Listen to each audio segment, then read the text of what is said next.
បាទគោរពសួស្តីពុកម៉ែបងប្អូនបាទឥឡូវនេះគឺយើងចាប់ផ្ដើមបើកដំណើរការវិញនៅថ្ងៃទី18ស្អែកនេះគឺយើងចាប់ផ្ដើមដំណើរការហើយអញ្ចឹងពុកម៉ែបងប្អូនខមកច្រើនអញ្ចឹងបើសិនបើមានតម្រូវការបាទលៀងសិមាំងក៏ដូចជាជួសជុលសបុកឃ្មុំពុកម៉ែបងប្អូនអាចតាក់ទងមកបានណាគឺស្អែកហ្នឹងគឺ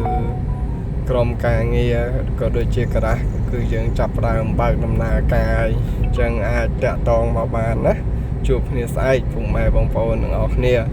ហើយអរគុណច្រើនបាទពុកម៉ែបងប្អូនខលមកសួរច្រើនចូលឆ្នាំនេះណាដោយសារយើងអត់បានបើកដោយសារយើងឈប់សម្រាកអញ្ចឹងយើងឈប់សម្រាកតាំងពីថ្ងៃទី14បាទម៉ោង2:14គឺយើងឈប់សម្រាក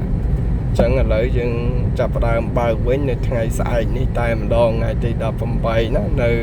stop បាទនៅ stop វត្តស្លែងចឹងពុកម៉ែបងប្អូនដែលមានតម្រូវការចង់លាងសបុកឃ្មុំក៏ដូចជាជួសជុលស៊ីម៉ាំងអាចមកបានបាទអាចតាក់ទងបានតាមលេខទូរស័ព្ទដាក់ខាងលើឬក៏ពុកម៉ែបងប្អូនទាំងអស់គ្នាមកដល់ទីតាំងតែម្ដងក៏បានដែរបាទអរគុណច្រើនពុកម៉ែបងប្អូនទាំងអស់គ្នាជូនពរហេងឆ្នាំថ្មីបាទអរគុណ